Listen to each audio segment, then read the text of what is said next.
Hello everyone, welcome to my channel. আজকে নিয়ে এসেছি পনির মশলা। একদম রেস্টুরেন্ট স্টাইলে এই পনির মশলাটা বানাবো। তো এই পনির মশলা বানানোর জন্য কি কি উপকরণ লাগছে সেগুলো আগে রেডি করে নিই। এখানে আমি কড়াইতে বসিয়ে দিয়েছি দুটো পেঁয়াজ কেটে, পেঁয়াজের বেরেস্তা। তো পেঁয়াজের বেরেস্তা হয়ে গেছে, এখন আমি রসুন আর আদাটা ভেজে নিব। ভেজে নিয়ে তারপর কিছুক্ষণ ঠান্ডা হওয়ার পর আমি এটা পেস্ট করে নিব। তো চলো এখন পেস্ট করা যাক।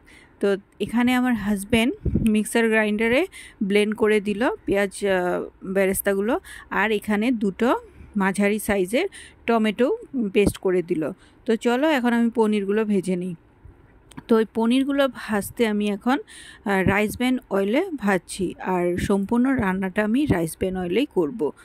তো পনিরগুলো একদম হালকা করে ফ্রাই করে নিই, তারপর আমি বাকি রান্নাটা করি। তো চলো তোমরা এই রেসিপিটা দেখতে থাকো। এখন ফোড়নে দিয়ে দিলাম একটা তেজপাতা, দুটো এলাচ, গোটা জিরা, দারচিনি, পরিমাণ মতো হলুদ গুঁড়ো দিয়ে দিলাম, পরিমাণ মতো ধনে গুঁড়ো, জিরে গুঁড়ো, তারপর কাশ্মীরি লঙ্কা গুঁড়ো দিয়ে মশলাগুলো কষিয়ে আর তারপর দিয়ে দেব পেস্ট করে রাখা টমেটোটা।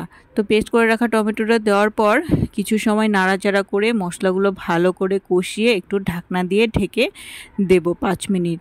দিয়ে দিলাম পরিমাণ মতো নুন দিয়ে কিছুটা সময় নাড়াচাড়া করে তারপর ঢাকনা দিয়ে ঢেকে আমি কিছুটা সময় কুক হতে দেব। তো ঢাকনা তুলে দেওয়ার পর পেঁয়াজের বেরেস্তা, রসুন আর আদা যে পেস্ট করে রাখা ছিল সেটা এখন দিয়ে ভালো করে নাড়াচাড়া করে মশলাগুলো ভালো করে কষতে দেব। তো এইভাবে পেঁয়াজের বেরেস্তা করে যদি তোমরা পনির মশলা বানাও দারুণ টেস্ট হয়, খেতে অন্য একটা ফ্লেভার আসে। এখন দিয়ে দিলাম গরম মশলা গুঁড়ো। এই গরম মশলা গুঁড়োটা আমরা বাড়িতেই করেছি, হোমমেড গরম মশলা। তারপর দিয়ে দিলাম একটা বাটি দই। তো দইটা দেওয়ার পর ভালো করে নাড়াচাড়া করে ভালো করে মিক্সড করে তারপর দিয়ে দিব পনির। তো এটা ভালো করে একটু কুক হতে দেওয়ার পর পনিরগুলো এখন দিয়ে দিব।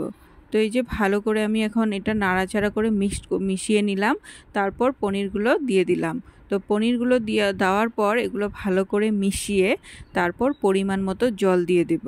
তো এই যে পরিমাণ মতো জল দিয়ে দিলাম।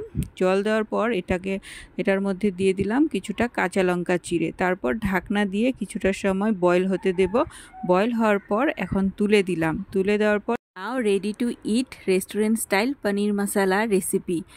বন্ধুরা, তোমাদের এই পনির মশলা রেসিপিটা যদি ভালো লেগে থাকে তাহলে আমার চ্যানেলটাকে প্লিজ সাবস্ক্রাইব করে দিও, আর লাইক, কমেন্ট, শেয়ার করতে একদম ভুলো না। আর দেখা হচ্ছে পরের ভিডিওতে। Bye bye.